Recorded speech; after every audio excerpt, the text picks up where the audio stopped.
একটাই কথা বলবো যে বর্তমান পরিস্থিতিতে যেভাবে আগুন লাগানো হচ্ছে, এই অবস্থা মধ্যে বোতল বলছে এই আগুনকে আগুন দিয়ে বোঝানো যাবে না, এটাকে মধ্যে জল দিতে হবে। নিজেদের মধ্যে যারা আমাদের 100 বছর আগে যে আমাদের সঙ্গে রিলেশন ছিল এখনো আছে, বর্তমানে 80% লোক আমাদের মধ্যে আছে, একের পর এক জায়গায় থাকে। এখন এইটাকে কিভাবে ঠিক করতে হবে, কি করে ঠান্ডা করতে হবে এই আগুন থেকে, এটাকে আমাদের নিজেদের মধ্যে বলা উচিত। এই কারবারটা এইভাবে এই জন্য বেরিয়েছে দিল্লি থেকে পুরো ইন্ডিয়াতে যাচ্ছে। আর এটাকে শুধু কারবা বলে না, এটা ঘরের মধ্যে বস্তিওয়ালা যারা আছে তারা বাইরের লোকে দিয়েছে, মসজিদ মাদ্রাসাতে নিয়ে যায়, আর আমাদের যে ওদের কাছে ওদের প্রোগ্রামে নিয়ে যায়। এটা এটা করা উচিত, এটা বেশি করা উচিত, এটাই করে আগে থাকতে বেশি করা উচিত। এই দরকার প্রত্যেকটা লোকটা আরম্ভ করুন, শুধু এরা নয়, আপনারাও अल्लाह की औलाद है और अल्लाह ने हम सबको एक माँ बाप से पैदा किया। हमारे दरमियान जो दूरियां है, इस दूरियों को खत्म करके हम लोग सब मिलजुल करके एक नए भारत को बनाना है। और भारत को विश्व गुरु उस वक्त हम बना सकते हैं जब तक हम लोग आपस में मुख्तलिफ नहीं हो जाए, यूनाइट नहीं हो जाएंगे, हमारा भारत विश्व गुरु नहीं बन सकता। सिर्फ विश्व गुरु पर नारा लगा देने से विश्व गुरु नहीं बनेगा, हमें विश्व गुरु के लिए अपने आप को कुर्बानी देनी पड़ेगी। और पश्चिम बंगाल की वो सरजमीन है जो कुर्बानी का जज्बा उभारती है। पश्चिम बंगाल की वो सरजमीन है जिसने यहाँ के सपूत को पैदा किया, ऐसे ऐसे सपूत को, जिसका नाम स्वामी विवेकानंदा है, जिसका नाम रविंद्रनाथ टैगोर है, अशफाकुल्लाह खान है, और इसी तरह मौलाना अबुल कलाम आजाद की ये धरती है, जिस धरती से अमन और शांति का पैगाम किया है। मैं एक बहुत बड़े प्रोग्राम में था, उस प्रोग्राम में मैंने कहा कि यही वो धरती है जिस धरती का एक सपूत, जब इस धरती पे, इस भारत पे अंग्रेज की हुकूमत थी और अंग्रेज ने अपने लाइब्रेरी में बुला करके स्वामी विवेकानंदा जी को बुलाया था, और बुलाने के बाद उसने कहा था, अपना लाइब्रेरी दिखाया था, और उस लाइब्रेरी में अंग्रेज ने क्या किया था, तमाम धर्म की किताबों को एक जगह रख दिया था और सबसे नीचे भागवत गीता को रख दिया। और वहां घुमाते हुए स्वामी विवेकानंदा जी को ले गए, और जाने के बाद अंग्रेज वहां पर जाकर के कहते हैं कि स्वामी जी देखिए इसके बारे में आपकी क्या राय है। यकीनन जिस धर्म को लोग मानता है उसके पवित्र किताब की अगर तौहीन की जाती है तो उसे तकलीफ होती है, लेकिन पश्चिम बंगाल का वो सपूत स्वामी विवेकानंदा जी जब उसको देखे कि भागवत गीता सबसे नीचे है और बाइबल सबसे ऊपर रखा हुआ है, तो वो मुस्कुराने लगे और कहने लगे कि जनाब बुनियाद बहुत मजबूत है, इतनी मजबूत बुनियाद है कि हमारे देश को कोई हिला नहीं सकता है, क्योंकि सबसे नीचे भागवत गीता है। तो ये ऐसे मुफक्किर का देश है, ये ऐसे मुफक्किर की धरती है जिस धरती पर हम लोग रहते हैं।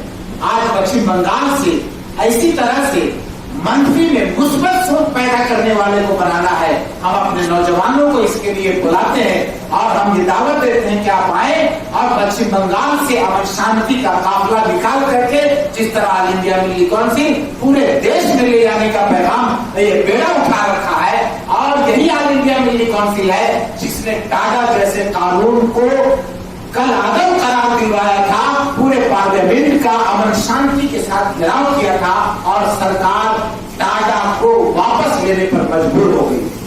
आज हम लोग इसी तरह का कारवानी करके पूरे देश में चलेंगे और पूरे देश के धर्म के लोगों को, धर्म गुरुओं को इकट्ठा करके हम लोग अमन शांति और भारत को अमन का गहवारा विश्व गुरु बनाने की पूरी कोशिश करेंगे। ये ऑल इंडिया मिली काउंसिल ने ठाना है, और उनकी जो टीम यहाँ कलकत्ते पहुंची है पश्चिम बंगाल में, हम उनका बहुत बहुत स्वागत करते हैं। मैं बहुत लंबी बात नहीं करूंगा, मजहब नहीं सिखाता आपस में बैर रखना, हिंदी है हम वतन है, हिंदुस्तान हमारा। मैं अपनी बात यहीं पर खत्म करता हूँ। जय हिंद, खुदा हाफिज। और मैं गुजारिश करता हूं जनाब गुलाम मोहम्मद साहब से कि आप आए और 2 मिनट में अपनी बात खत्म करें, चूंकि हमारे पास वक्त भी नहीं है। और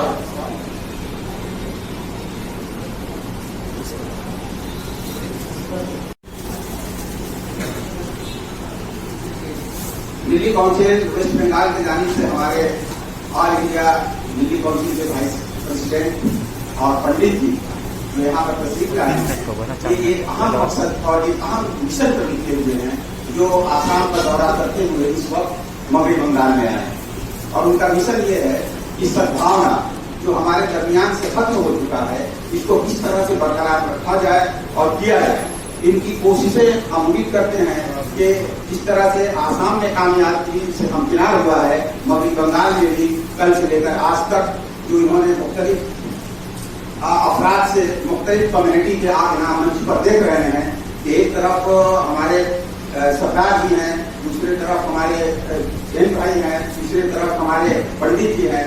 इस तरह से हिंदुस्तान के जो मुख्तलिफ मज़ाहिब के अफराद हैं, उनको लेकर हम एक साथ एकजुट होकर ये दिखाना चाहते हैं कि हमारे अंदर किसी तरह की कोई भेदभाव नहीं है, कोई किसी का तफक्का नहीं है। ये तफक्का पैदा करने वाले लोग अपनी सियासत के लिए, अपनी वोट के लिए हमको बांट रहे हैं, और ये बांटने का काम जितना जल्द खत्म हो जाए उतना ही देश की भलाई और तरक्की में मालूम साबित होगा। हम आप तमाम हजरात का शुक्रिया अदा करते हैं, प्रेस के जानिब से जिन लोग यहाँ पर आए हुए हैं, कि इस तरह के जो प्रोग्राम्स है हम ज्यादा से ज्यादा करना चाहते हैं, ताकि जो दूरी है वो खत्म हो जाए। इन्हीं चंद बात के साथ अपनी बात खत्म करते हैं। शुक्रिया। That today morning we were with the Archbishop, His Grace Father Thomas D'Souza, and he was supposed to be present here today, but he expressed his inability because we had some commitments in Chandanagar. But he requested us to convey his message to the members of the press who are present here. He was of the opinion that whatever is the circumstance the nation is facing today, the hatred, the divide, communal divide and all this, he has already introduced a syllabus in his school and his colleges, under his institutions, under his academy, where the children, the students will be studying all religious texts, religious scriptures, and they will be respecting each other's religion, and this is the worship. So that particular thought of his, he has asked me to convey to all of you, that he was to imbibe at the school and the college level itself, regarding that because of ignorance, all these things are happening, and once we know and we understand each other's religion, we read them, we take our time, and that is only possible when in the school and colleges, in our syllabus, then that particular respect will come inside us regarding each other's religion and religious differences and religious whatever identity that we carry with us. Thank you.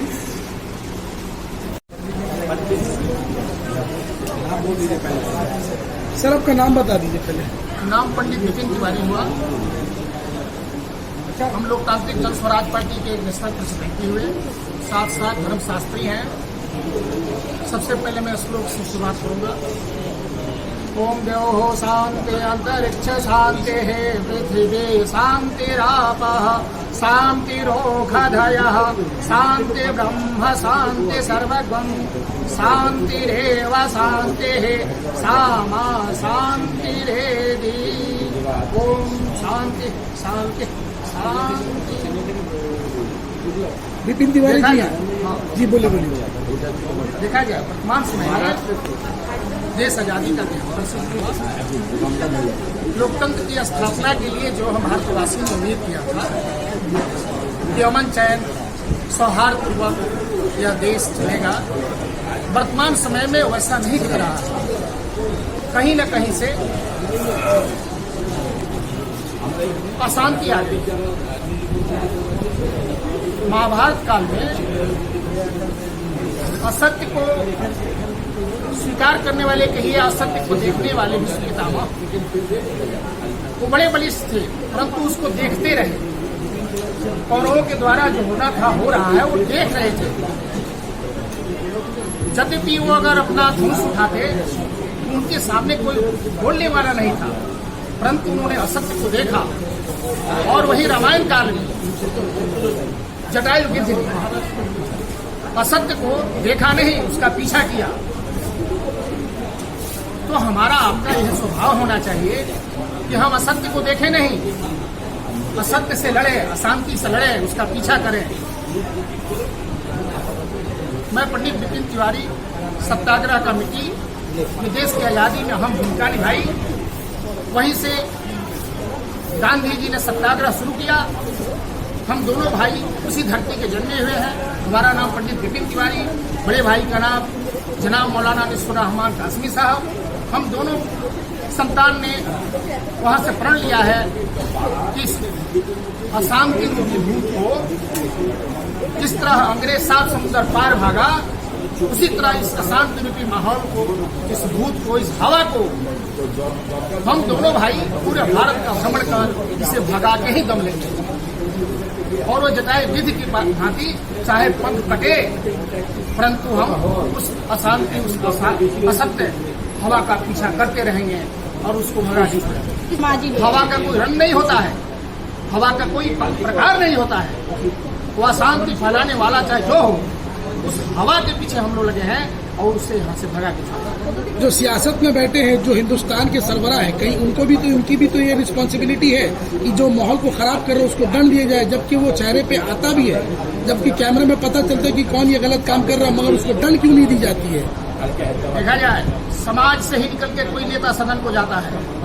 पहले हम समाज के लोग सुधरे, हम लोग तैयार हो जाए उस हवा को भगाने के लिए, वह स्वतः सुधर जाएगा। मगर जब भी इलेक्शन का माहौल आता है तभी कुछ न कुछ कांड देखने को मिलता है। चाहे आप किसी भी मामले को ले लीजिए, अगर दलित का एक लड़का अगर घोड़े पे बैठ जाता है तो उसको मार दी जाती है, और वहीं पर जब चुनाव का मामला आता है तो वही सियासती पार्टी लोग दलित के घर में बैठ के खाना खाते हैं। सब बातें उनसे पूछिएगा। मगर तो आप जो पैगाम देना चाह रहे हैं तो उसमें इस विचारधारा के उससे कोई लेना देना नहीं है। कारी साहब, आप उनसे हैं, हम अशांति पर हवा का हम विरोधी हैं। क्या 2024 तक इस हवा को भगाने में कामयाब होंगे? कहोगे 2024 तक क्या इस हवा को भगाने में कामयाब समय होंगे? 24 लगे और समय 36 लगे, हम प्रयासरत हैं, भगा के छोड़ेंगे। बोलिए सर, ये जो कारवा निकला है, क्या देश को सब कुछ खतरा ला के? बिल्कुल खतरा ला के आप लोग इसको अच्छी तरह समझते हैं, समझ सकते हैं कि आज देश में क्या हालात है। ऐसा बहुत सारा कारोबार निकलना चाहिए। सिर्फ 2-3 आदमी के निकलने से या किसी एक ड्रीम या किसी के निकलने से ये काम नहीं होगा, बल्कि इसको बहुत बड़े पैमाने पर करना होगा और पूरे इंडिया में करना होगा, पूरे भारत में इसका बात को पहुंचा नहीं होगा। क्या लग रहा है हजरत, क्या इसमें न्यू जनरेशन को आने की जरूरत है इस कारवां में, ताकि ज्यादा से ज्यादा ये मजबूत पार हो सके? जरूरत है हमें, हम आवाज दे रहे हैं न्यू जनरेशन को कि आप लोग आइए, आकर के हमारे इस कारवां में शरीक होइए, हम लोगों का साथ दीजिए। हम उनको सिलसिले में बुला रहे हैं और उन्हें दे रहे हैं कि आप आके इसमें शरीक हो। कारवां की आखिरी मंजिल क्या होगी? ये कारवां तो अभी मुंबई, महाराष्ट्र, गुजरात की तरफ जा रहा है। उसके बाद ये बंगाल में भी बहुत सारे इलाकों का दौरा करेगा, मालदा, मुर्शिदाबाद, नदिया। फिर यहाँ से हम लोगों का प्रोग्राम है त्रिपुरा, मिजोरम, नागालैंड।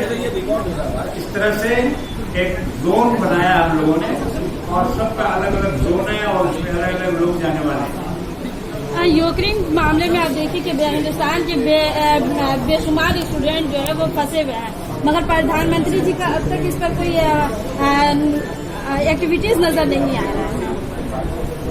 ये सियासत की बात है, जो सियासी लोग इसका जवाब देंगे या जो लोग सत्ता में हैं वो इसका जवाब देंगे। बहरहाल ये तो निंदाजनक है ही है, इसमें दो राय नहीं। ये लोग इस तरह से इसमें हमला कर रहे हैं और उनकी जान बचाने में नाकामयाब रहे हैं, ये इनकी एक बहुत बड़ी नाकामी है। सर मगरबी बंगाल हुकूमत से कुछ कहना चाहेंगे जिस तरीके से, क्योंकि अभी जो अनीस खान का मामला बहुत तेजी से बढ़ रहा है, एसआईटी की जांच की आदेश दी गई है, मगर वापस कुछ दिनों के बाद उसके बॉडी को निकाला गया, फिर पोस्टमार्टम में भेजा गया, तो इस मामले में कुछ कहना चाहेंगे सर? हम लोगों ने पहले भी मुतालबा किया था कि उसकी इंक्वायरी सीबीआई से करवाई जाए, मगर हुकूमत ने उसको नहीं माना और अब वो एडिशनल या पुलिस से उसका इंक्वायरी करवा रहे हैं। तो इससे लोग मुतमईन नहीं है, लोगों में इस सिलसिले में बेइत्मीनानी है और फैसला भी बहुत देर में होने वाला है। इसमें जल्दी करने की जरूरत